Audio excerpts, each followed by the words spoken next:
The fluorescent lights hummed overhead like insects trapped in glass. It was 2:17 a.m. at Sacred Heart Hospital in Raleigh, and the night shift belonged to the people nobody watched. Sarah Chen moved through the corridors in soft-soled shoes, her badge catching the harsh white light as she passed the nursing station. A chart needed reviewing. Equipment orders sat in the system flagged for approval. Nobody else was awake to see her stop at the supply room and catch the error. 2 identical orders for cardiac monitoring systems, both stamped with Dr. Sterling's signature, both billed to different vendor accounts within 4 days of each other. She noted it silently in the margin of the requisition form. Then she moved on, as she always did, invisible. The antiseptic smell clung to her scrubs like a second skin. It had for 3 years. 3 years since she had walked into Sacred Heart's personnel office with a nursing license that was genuine, references that checked out, and a name that was hers but belonged to nobody important. Sarah Chen, the night shift nurse. Not the person who had been something else before. Not the one who woke up at 3 a.m. with her hands already moving through procedures that didn't need to happen. Not the one who still heard the sound of a Humvee engine backfiring and couldn't breathe for 6 seconds. She had left all of that in Tikrit. She had left it in the dust of a convoy ambush on a Tuesday in March, left it in the medical tent where she had held the hand of a 19-year-old from Kentucky while the bleeding wouldn't stop. She had left it in the discharge papers that called her medically unable to perform duties and meant broken. So she had chosen this instead. Quiet. Anonymous. Healing people without anyone asking her name. At the end of her shift, Sarah stopped at her locker before leaving. The boots were there on the bottom shelf, their leather creased and faded, the laces still military tight. She had carried them in a duffel bag on the day she walked out of Naval Hospital Bethesda. She didn't wear them. She couldn't. But she couldn't throw them away either. They were proof that the person she used to be had existed. They were also a weight she carried into every shift, a reminder that some things you survive, but you never completely leave behind. She closed the locker quietly and left the hospital as the sun was beginning to smear the sky orange. Dr. Sterling arrived at Sacred Heart the same morning Sarah had returned home and slept the kind of sleep where you didn't dream because you were too exhausted to do anything but fall into it. Sterling was the chief of cardiology, 48 years old, Yale-educated, the kind of surgeon who wore his arrogance like a well-tailored suit. He had built his position on genuine skill, which made the additional income streams he had developed even more secure. 5 years he had been negotiating with 3 different medical supply companies. They would inflate their pricing on equipment orders he requested. Sterling would approve the orders at the inflated rates. The hospitals would pay the difference. The companies would transfer a percentage back to accounts he maintained offshore. It was efficient. It was untraceable. It was already worth $847,000. Until Sarah Chen started reviewing the equipment requisitions. Sterling didn't know her name yet. She was nobody to him, a night shift nurse, the kind of person who existed to follow orders and refill supplies and not ask questions. But on that Tuesday morning, as he was reviewing his orders for approval, he noticed one had been flagged with a handwritten note in the margin. The second cardiac monitor order. Someone had written, duplicate request. Same vendor. For days apart. Request clarification before approval. No signature. No accusation. Just a question. Sterling read it 3 times. He pulled up the system logs. The note had been entered at 2:34 a.m. Night shift. Some nurse had been in the charts at 2:34 a.m. catching duplicate orders, which meant she had been reading the details carefully enough to notice patterns. Which meant she was paying attention to things she wasn't paid to pay attention to. Which meant this had the potential to become a problem. He deleted the flag from the system without approving the order. Then he went to find out who worked the night shift in nursing. The nurse who had flagged the order was not difficult to identify. There were only 6 nurses on the night rotation at Sacred Heart, and the handwriting in the margin was precise and small, the kind of careful script that suggested attention to detail.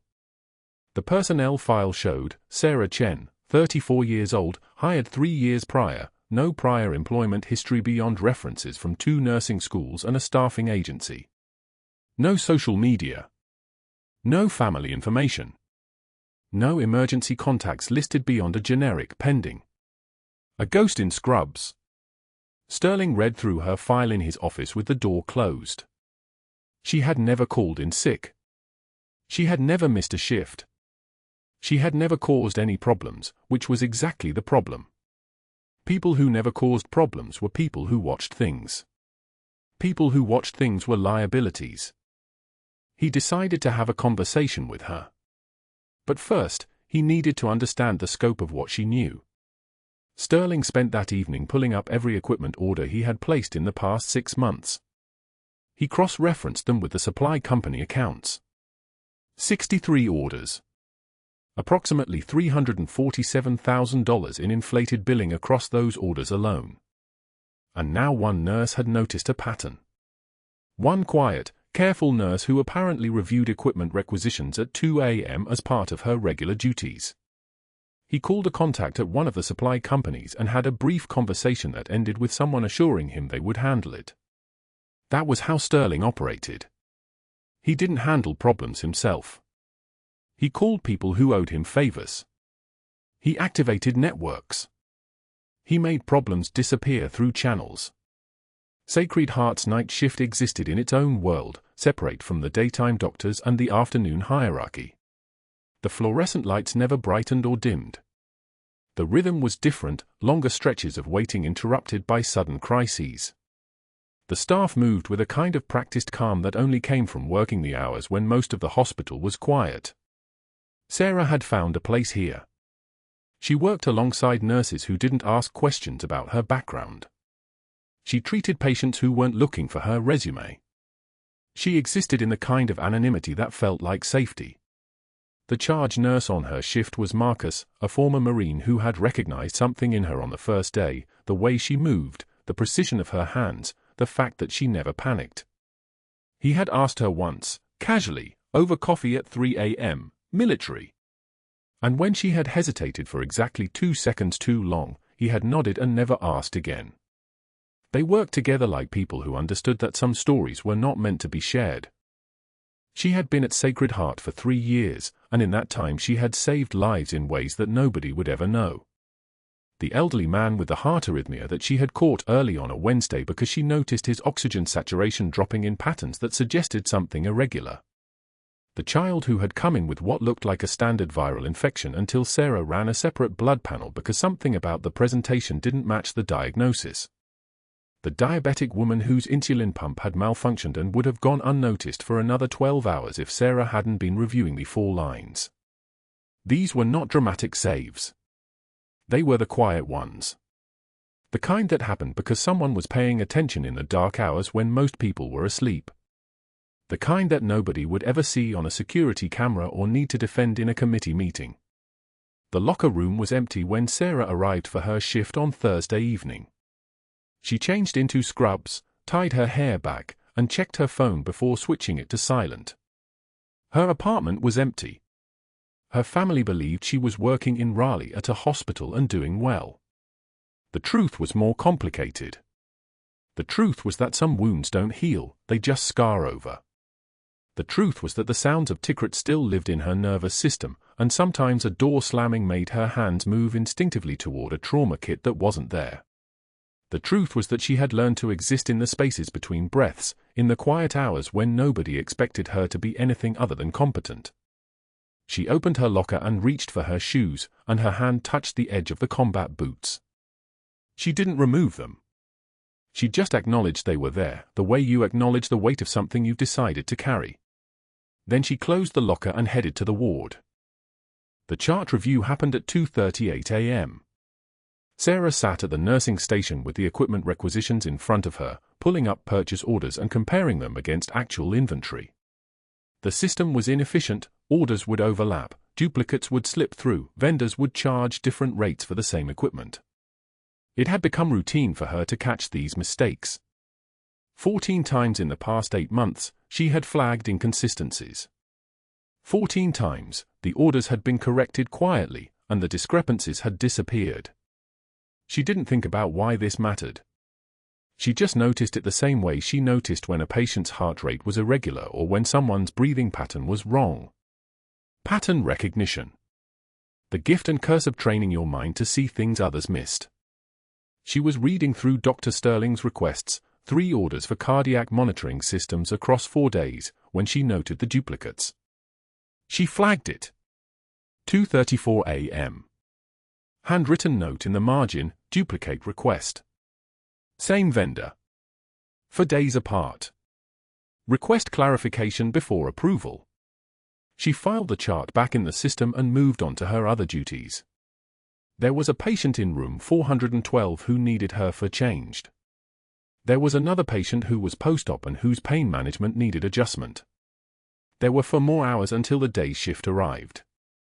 Sarah worked through them with the kind of invisible efficiency that had become her signature. Nobody noticed her. Nobody thanked her. Nobody thought about how she had caught something the chief of cardiology had attempted to push through the system. By the time she left at 7 a.m., the sun was already warm on the parking lot, and she was already thinking about sleep. What she didn't know was that Dr. Sterling had seen the flag. What she didn't know was that he had already begun making calls. Sarah had been at Sacred Heart for 3 years, and in that time she had learned to recognize the exact moment when a decision was made to break someone. It happened in the staff lounge at 6:38 a.m., before the day's shift flooded in, when Dr. Sterling stood by the coffee machine with 4 residents clustered around him like acolytes. His tailored Burberry blazer, a subtle tell, luxury fabric always worn by men who needed the world to know they had money, caught the fluorescent light as he smiled, the kind of smile that didn't involve his eyes.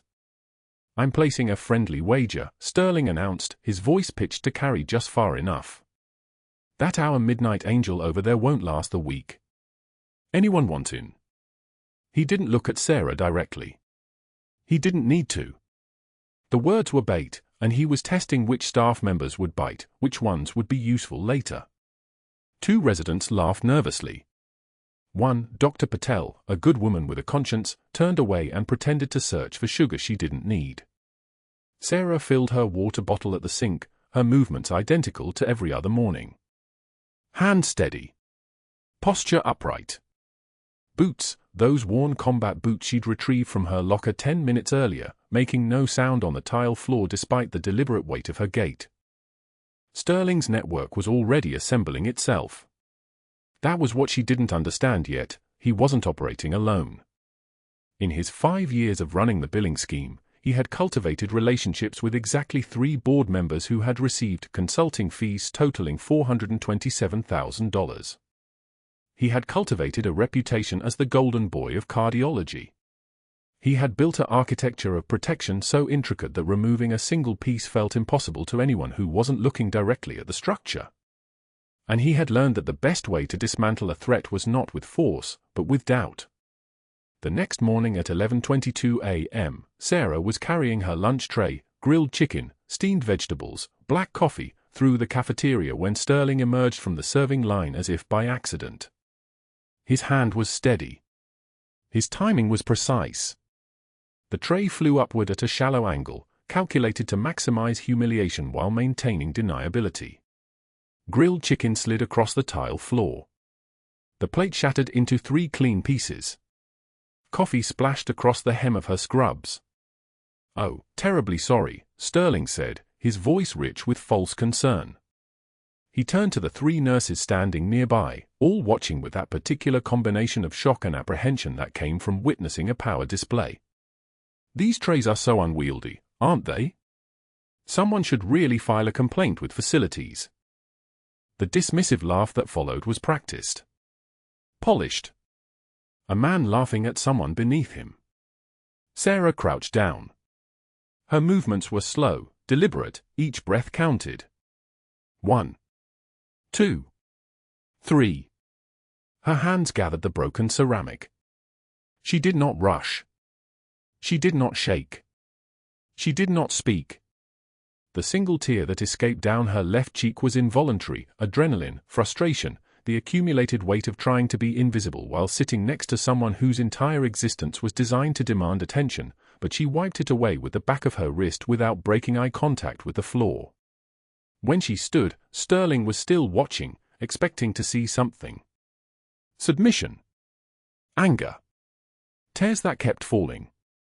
The dissolution of composure that would make him feel justified in his campaign. What he got instead was something far worse from his perspective, a voice so calm it sounded like it came from a different altitude entirely. "I've picked up heavier things than your mistakes, Doctor." The room went dead silent. The sound of her voice, not loud, just even, somehow made the ambient noise of the cafeteria retreat. One of the nurses actually took a step back. Dr. Patel's eyes widened slightly, a mixture of alarm and something else. Recognition, maybe. The kind of recognition that came from hearing someone speak with the authority of someone who had lived through things that made career embarrassment feel like a pleasant afternoon. Sterling's smile faltered for exactly 1/2 second before he reconstructed it.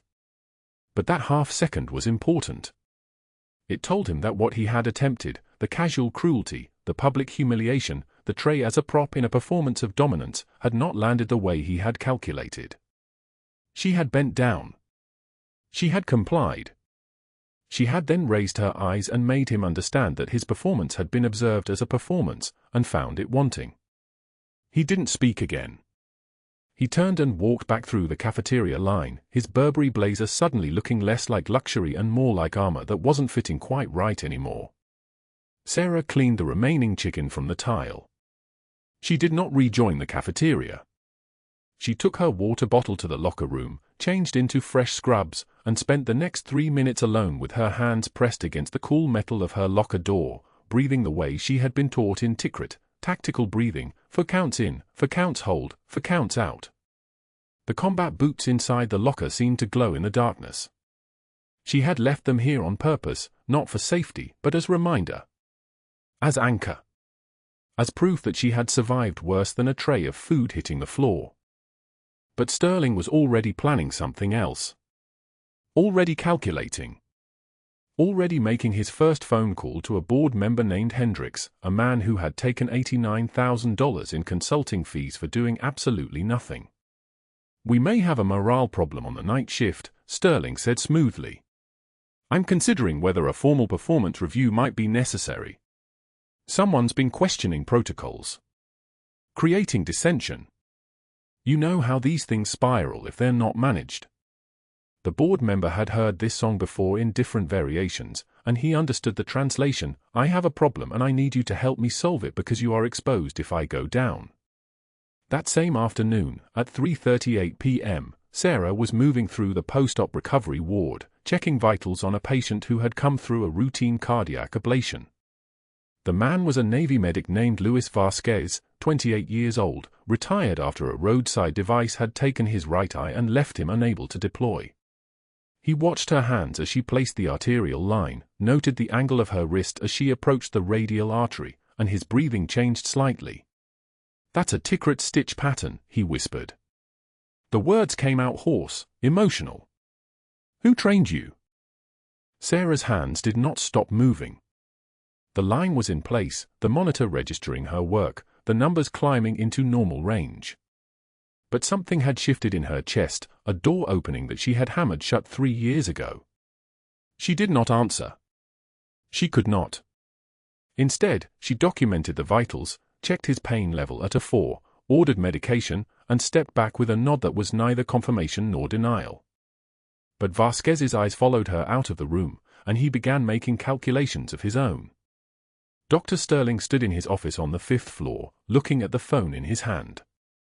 He had 4 more calls to make. References to question, subtle suggestions to plant, the machinery of institutional power grinding quietly into motion. He had learned long ago that the most efficient way to eliminate a threat was not confrontation, but construction, building a narrative so solid that by the time it was done, the victim appeared to have dismantled themselves.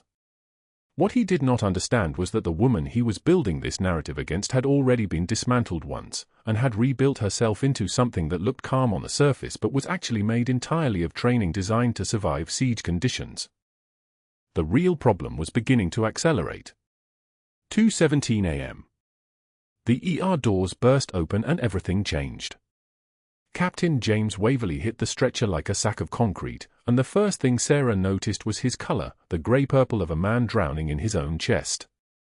Cardiac tamponade. She didn't need the monitor to tell her that. His breathing came in gasps, his neck veins distended like rope, his systolic pressure somewhere south of survival. The ambulance driver was still calling vitals, BP 78/52 and dropping. Pressure's been declining for the last 4 minutes. Patients altered, unresponsive to commands. Dr. Sterling was already there, still in his street clothes from some hospital function, still carrying the smell of whiskey and expensive cologne. He stared at the ultrasound screen the tech was wheeling in, and Sarah watched his face go slack. The ultrasound confirmed it, fluid. A pericardial effusion so massive it was compressing the heart itself, squeezing the life out of a 62-year-old Navy captain like a fist tightening around a bird. The fluid needed out. Right now. Or Captain Waverley was dead in 6 minutes. Page cardiothoracic, Sterling said. His voice had lost its edge. Call the OR. We need to move him for emergent surgery. Sarah was already moving. She didn't have time to be a night shift ghost anymore. The pericardiocentesis kit was in her hands, 18-gauge needle, 60 cubic centimeters syringe, the sterile field spreading across a metal tray with the efficiency of muscle memory firing after years of dormancy. Nobody had asked her to do this. Nobody needed to. Doctor, we don't have 8 minutes for the OR, she said. It wasn't a request. It was a command, and Sterling's head snapped toward her like she'd slapped him.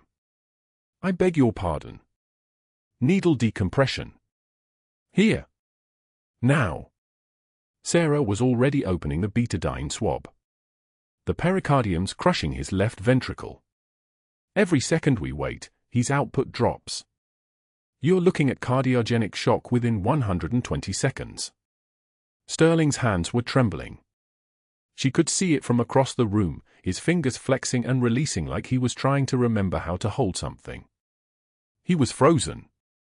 Completely, utterly paralyzed by the weight of the decision, by the fact that the easy answer, waiting for cardiothoracic, was the wrong answer. And he knew it. The monitor screamed. 62 beats per minute. Then 58. Then dropping. Sarah didn't wait for permission. She never did, not when lives were measured in heartbeats. She positioned Captain Waverley, his body already going into shock, his breath so shallow it barely moved the monitor leads taped to his chest. Her hands weren't shaking. Her hands never shook. She'd placed needles between ribs in Tikrit when helicopters were shaking the whole FOB with rotor wash, when every sound felt like incoming fire, when the only thing keeping her alive was the fact that her hands had learned a different language than fear. Second intercostal space. Midclavicular line. The needle went in at a 45-degree angle, sliding through skin, through fascia, with that distinctive slight resistance and then, the give.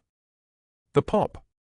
The needle moved exactly where it needed to go, guided by years of training that had nothing to do with civilian medicine. The hiss came next. Air escaping. A long, grateful rush of pressure releasing like a confession. The syringe was already moving, 25 cubic centimeters of fluid, dark and viscous, the exact color of cardiac effusion. 35 cubic centimeters of 50 cubic centimeters. The monitor went from dropping to stable in the space between breaths. O2 sat at 88, the tech called. Sarah was still working. Another 15 cubic centimeters. The fluid came easier now, the pressure releasing. 92, the tech said. Climbing. Sarah's eyes didn't move from the needle, from the angle, from the sight. Everything else, Sterling's paralyzed face, the resident doctors staring from the corner, the way the entire room had gone still, none of it registered. There was only the procedure. There was only the patient. There was only the knowledge that lives were saved in 6-minute windows by people who knew exactly where to push a needle and how much pressure to use. The syringe filled. One final draw, the fluid stopped coming. The pressure was equalized. 95, the tech said. Sat 95. Pressure rising. 98/62. Sarah withdrew the needle with the same precision she'd inserted it. The catheter remained in place, a safety line, a backup route if the fluid reaccumulated. She taped it down with steady hands and stepped back. Captain Waverley's eyes flickered. Open. Aware. Still grey-coloured but breathing, actually breathing, not gasping. His hand came up, searching for her, and his voice was so hoarse it was barely above a whisper. That's a Tikrit stitch pattern. The room froze. The words hung there like a fuse that had just been lit, and Sarah felt something shift in her chest. Not fear. Not after everything. Just a single moment of clarity, the recognition that anonymity had just been breached by someone who understood exactly what they'd seen. A Navy medic. Probably his own corpsman. Someone who'd been in the same theater, who'd watched field surgeons and combat medics work under fire, who recognized the technique because he'd been trained by the same instructors, the same war, the same brutal education in how to keep people alive when the world was trying to kill them. The resident doctors were exchanging glances. The tech's hand stilled over the ultrasound machine. Sterling was staring at Sarah like he'd just realized he was standing next to a person he'd fundamentally misunderstood. Get him to the ICU, Sarah said. Her voice had dropped another octave. The night shift nurse was gone. Admit to cardiothoracic. Monitor for reaccumulation. If the pressure returns, the catheter's already placed. It wasn't a suggestion. It was a briefing. She was already stripping off her gloves, already moving away from the stretcher as the transport team took over, already disappearing back into the corridors of Sacred Heart Hospital where she was supposed to be invisible. But she wasn't invisible anymore. Captain Waverley watched her go, his eyes clear now, understanding dawning across his face like sunrise. And Sterling was standing motionless, his expensive suit and his arrogant bearing suddenly cheap and fragile against what he'd just witnessed. He'd been looking at a night shift nurse. He'd been treating her like an obstacle. What they didn't know yet was that the security cameras in the ER had recorded every second. By noon the next day, Dr. Sterling's office became a command center of retribution. He made the first call at 12:24 p.m. to Dr. Marcus Hayes, the chief of surgery and a board member who'd benefited from Sterling's equipment kickbacks for 3 years. The conversation lasted 90 seconds. Sterling's voice stayed calm, almost conversational, as he explained that the night shift nurse had interfered with proper protocol, that her credentials needed vetting, that someone needed to raise concerns about her qualifications before she became a liability. Hayes listened. Hayes agreed. The second call went to Dr. Valerie Price, the chief of pediatrics. Then to Administrator Richard Bancroft. Then to a fourth board member whose favor Sterling had banked 5 years ago when he'd helped bury a negligence claim. For calls. For allies activated. Each one knew that protecting Sterling meant protecting their own arrangements. The next phase was surgical. Sterling pulled Sarah's employment file, the sparse one she'd submitted when she started 3 years ago. A nursing degree from a community college in North Carolina. No prior hospital experience listed. No references beyond a single nurse practitioner from a walk-in clinic in Fayetteville who'd apparently closed her practice 2 years earlier.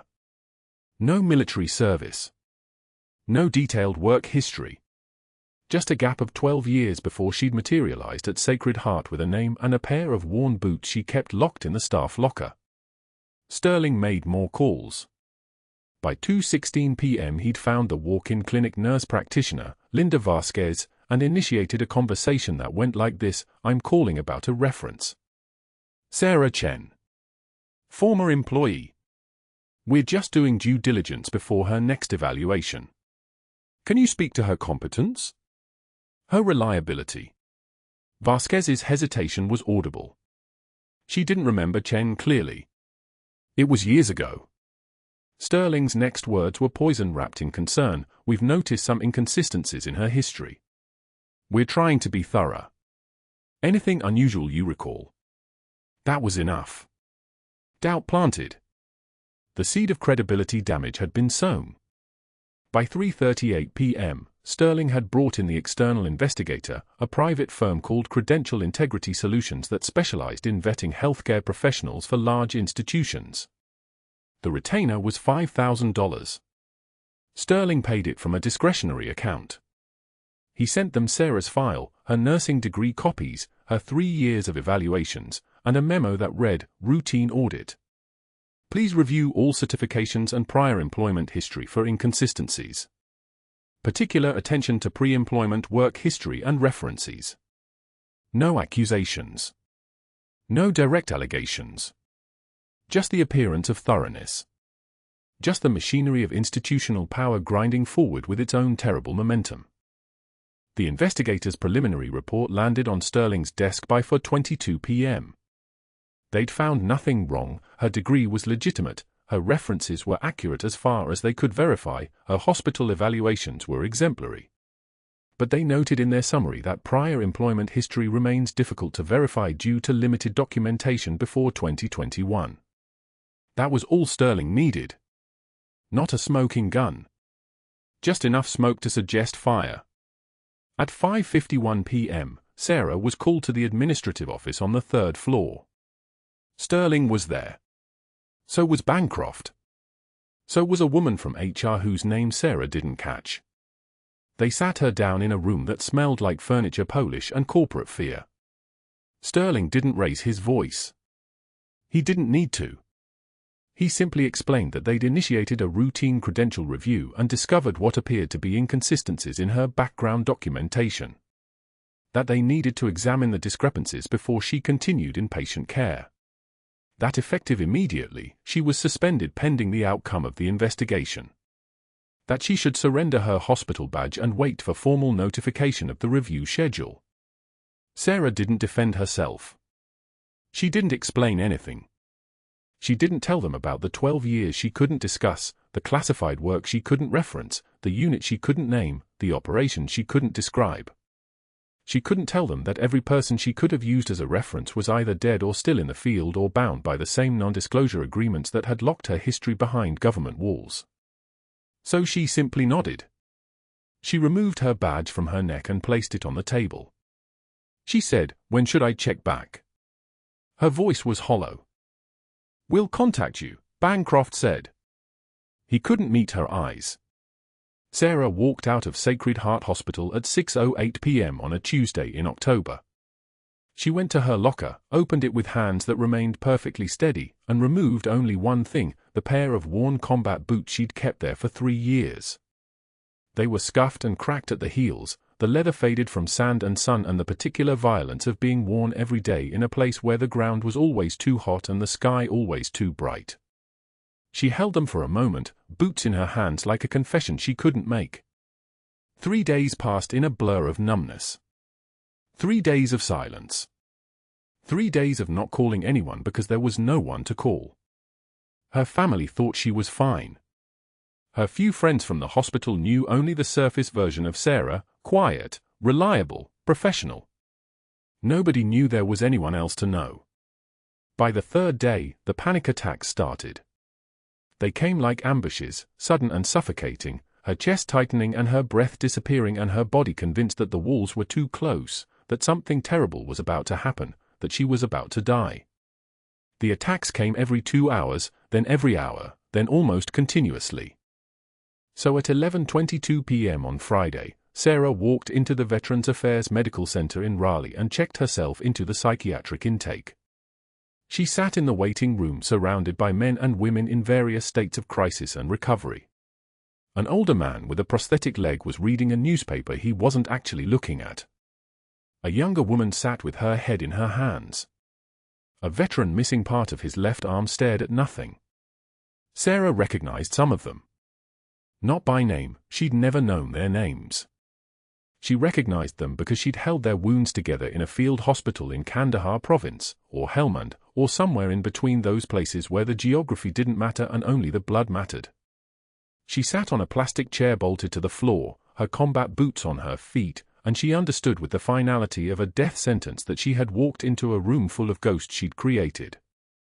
These were men and women she'd treated during her surgical rotations, and now they were here, and she was here, and neither of them could do anything about what had happened to them or what she'd done trying to fix it. An intake nurse came and asked her questions. "Are you having thoughts of self-harm? Have you experienced trauma? Are you currently a danger to yourself or others?"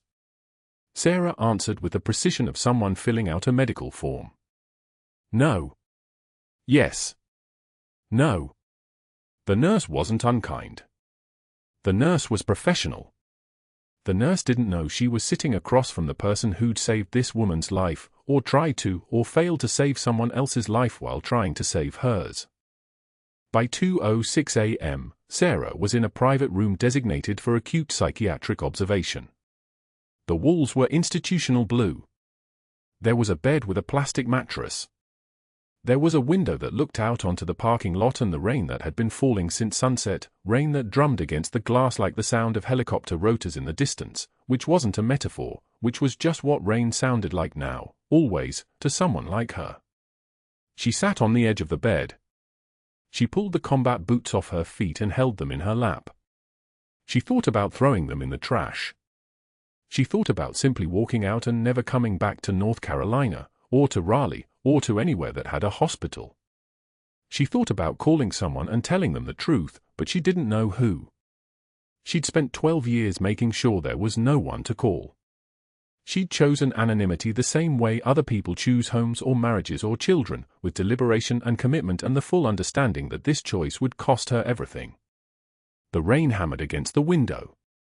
Her hands were shaking. Not from fear, she understood fear, and this wasn't fear. The trembling was something else. It was the accumulated weight of silence.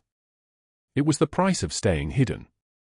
It was the understanding that by protecting everyone else from who she was, she'd imprisoned herself in the person she was pretending to be. She looked down at the boots. The left heel was cracked almost all the way through. The right boot had a scuff mark that looked like a bullet graze, which it might have been, which she honestly couldn't remember anymore because there had been so many moments like that. The boots were all she had left of the person she'd been. Everything else, the medals, the photographs, the unit certifications, the commendation letters, were locked in a storage unit in Virginia under a name that wasn't hers. Sarah pulled the boots back on. Her hand steadied as she laced them. She stood. She walked to the window and looked out into the darkness and the rain. And then she heard it. The sound was faint at first, so faint she thought she'd imagined it. But it grew louder. The distinctive double thump of heavy rotors. Coming from the north. Getting closer. The helicopter rotors grew louder. Sarah's head lifted from the plastic chair in the VA waiting room, rain hammering the windows like someone demanding entry. The sound pulled at something deep in her chest, muscle memory, survival instinct, the part of her that still answered to calls she'd sworn to leave behind. Then the doors burst open. Captain James Waverly stood in the center of Sacred Heart's hospital auditorium, his uniform pressed sharp enough to cut, his daughter at his left shoulder in her own navy dress blues. Behind them, a cluster of men in tactical gear and hospital credentials filled the back wall. The entire staff had been summoned. Board members. Department heads. Security. The fluorescent lights above cast everything in stark white. Dr. Sterling sat in the front row, his face already arranged in the expression of a man who'd won. I asked for a staff meeting to find one person. Waverly's voice filled the room like a command structure no one questioned. His eyes moved across the assembled nurses. The nurse who performed emergency pericardiocentesis on me 2 weeks ago. 2:08 a.m. Trauma Bay 4. He paused. I want to see her face. Sarah felt the room shift before she moved. She was standing in the back, still wearing her regular clothes, jeans, a hospital volunteer badge someone had given her out of pity during her suspension. The badge felt like a costume now. Like a lie. She walked forward. 30 steps. Every eye tracking her movement. Sterling's expression flickered. Just for a moment. Then confidence returned. He already had the paperwork prepared. Falsified certifications. Career over. Waverley looked at her face for 3 full seconds. His jaw clenched. His eyes watered. And then, in a voice that cracked like old concrete, he whispered a single word, "Nightingale." The room went exactly as quiet as a held breath. "Nightingale was my surgical team leader," Waverley continued, his voice climbing in volume now. "Tikrit, 2015. She pulled me out of a vehicle burning with shrapnel embedded in my shoulder. Applied a tourniquet under sniper fire while covering 3 wounded Marines with suppressing fire she had no training to deliver." He turned to face the board. "Nightingale has a Navy Cross. That's not a guess. That's a fact." Sarah's throat had closed. She couldn't speak. Couldn't confirm or deny. Couldn't do anything but stand there while her past walked toward her in pressed dress blues. A woman in identical navy blues rose from a chair Sarah hadn't noticed. "Lieutenant Commander. Daughter." The resemblance was unmistakable, same sharp eyes, same precision in her posture. When she spoke, it wasn't a question. It was a formal address. "We are acknowledging Senior Chief Petty Officer Sarah Chen, Navy SEAL Team 3, Rotation Bravo, 3 Combat Tours, Honorable Discharge 2017. The daughter's voice was ceremony and steel. "Permission to speak on your behalf while you've been unable to defend yourself." Sarah nodded. Once. A gesture that felt like surrendering to something that had always been waiting. A surgical nurse, the one who'd trembled during Sarah's last shift, the one who'd whispered apologies when Sterling yelled, stood with a manila folder so old it had crease lines like scars. Her hand shook. Not from fear. From the weight of what she held. Bronze Star for Valor Under Fire, Sanjin Valley, April 2013. The nurse's voice wavered but didn't break. Bronze Star for medical intervention saving 11 lives in a single 23-hour period, Helm and Province, October 2014. She swallowed. Navy Cross for actions in Tikrit, August 2015. Citation describes a single medic providing combat medical care under sustained fire for 4 hours while protecting wounded personnel in a disabled Humvee. 4 hours. The room had stopped breathing. A man in the back row stood. Special Operations Command insignia. His shoulders were the width of door frames. His eyes were the color of December Atlantic. When he spoke, he didn't raise his voice, he didn't need to. The silence did the work for him. I was Bravo lead in that ambush.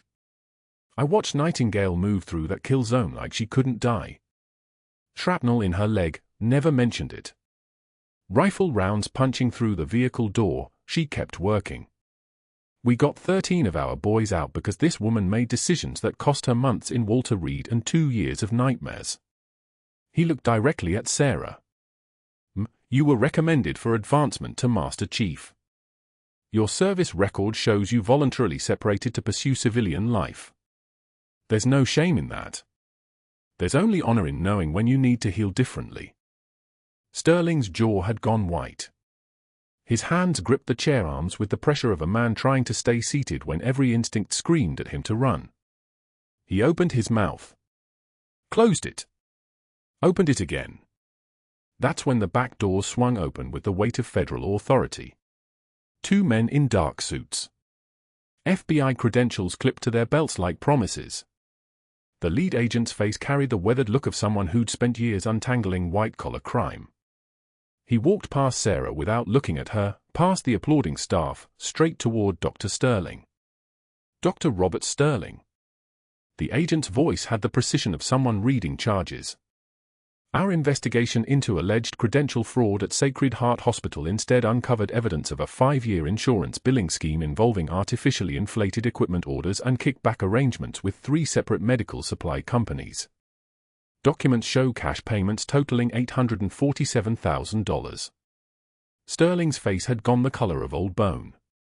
Additionally, we discovered that you created false documentation attempting to discredit Senior Chief Petty Officer Chen, specifically, forged transcripts and fabricated disciplinary reports designed to mask the real reason for her termination, a discovery of your financial arrangements. The agent's colleague produced documents.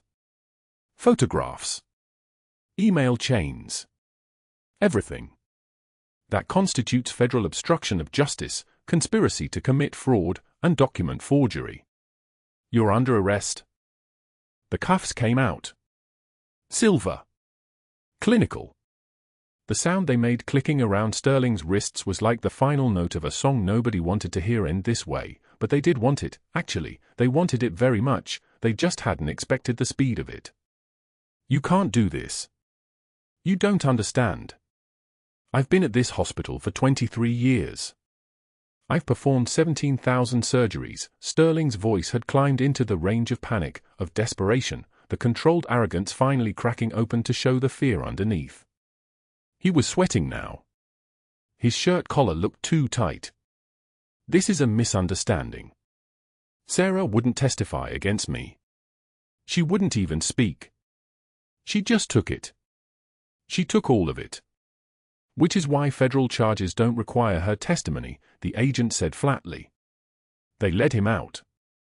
Past the residents who'd watched him throw charts at Sarah's feet. Past the nurses who'd laughed nervously when he made his jokes about her quitting. Past the security guards who'd processed her suspension paperwork. Past everyone. His shoes scraped the floor. Someone had turned on body camera footage on their phone and was filming the walk, the handcuffs, the way his head hung as he passed the staff who'd worked under his contempt for 2 decades. The perp walk had an audience. 6 months later, a man in a navy polo shirt was selling supplemental insurance policies from a folding table outside a strip mall in Tucson. The name tag read Steve. His hand shook when customers approached, not from cold. From something deeper. Someone recognized him from a hospital somewhere and tried to speak to him as the doctor. He'd flinched. Refused to make eye contact. Packed up his materials at 2:51 p.m. on a Tuesday and didn't return to that location again. The insurance companies weren't returning his calls anymore. The board members who'd owed him favors had made their distance official. His medical license had been surrendered pending felony trial. The golf club had requested he resign. His wife's lawyer had filed paperwork for months prior. But at Sacred Heart, something different was happening. Sarah returned to the hospital wearing her navy dress blues on a single day, Veterans Day, the hospital's first official recognition ceremony. She stood in the auditorium while the staff applauded, while administrators announced a new trauma wing dedicated to veteran care, while Captain Waverly pinned a hospital medal on her chest and whispered something that made her smile for the first time in months. Then she changed back into scrubs. The combat boots came off her feet for the last time that evening. Not abandoned. Retired. The hospital's new memorial hallway had a display case with a single card, Senior Chief Sarah Chen, U.S. Navy. Combat medic, trauma specialist, night shift nurse. These boots have walked through fire so others could walk away from it. She didn't read the card often. But sometimes, between shifts, she'd find herself in that hallway, looking at the worn leather, at the scuffs and stains and evidence of miles traveled in places that tried to destroy people. The boots weren't who she was anymore. But they were why she was. When she checked on patients now, they noticed something different in her presence. Not aloofness. Authority. The kind that came from knowing you'd held people together while the world tried to tear them apart. A patient coding in ICU saw her walk in and something in their body relaxed. They knew. At the cellular level, trauma survivors know who's carried their own weight. Captain Waverly visited 3 weeks after his discharge. He sat in the hospital cafeteria across from Sarah, neither of them speaking for the first minute. Then he slid an envelope across the table. Inside was a photograph, Sarah in Tikrit, 2015, covered in dust and blood and purpose, surrounded by 13 Marines who were alive because she'd made decisions that cost her everything. She looked at the photo for a long moment. I thought those were all destroyed. Obscurity. Held on to one. For the day you came back. He smiled. You came back, Nightingale. She folded the photograph carefully. Put it back in the envelope. I came back as Sarah. Different person. No, Waverly said quietly. Same person. Better name. The trembling wasn't fear. It was restraint. The thing she'd carried through Tikrit and through the VA waiting room and through every humiliation Sterling could manufacture, the ability to feel everything and say nothing until the moment demanded otherwise. That capacity had cost her. It had also saved her. She checked vitals on the night shift. Caught a junior resident making a medication error and corrected it without condescension. Held a patient's hand through a panic attack at 3:13 a.m. and never once mentioned the helicopter sounds that had called to her. Walked past Sterling's empty office with his nameplate already removed, his space being dismantled for the new veteran trauma director position that had been offered to Sarah. She'd turned it down. Stayed in scrubs. Stayed on night shift. Stayed in the place where she could work without a title, where patients knew her only as the nurse who was always calm, who could start and fall in the dark, who somehow made the worst night feel survivable. Not all heroes wear capes. Some wear scrubs. Subscribe for more stories about the people who carry burdens nobody else can see. Like and comment below, what would you have done if you discovered your supervisor's fraud? Would you have spoken up or protected yourself first? That's a question worth sitting with, because the difference between those choices is exactly where character lives.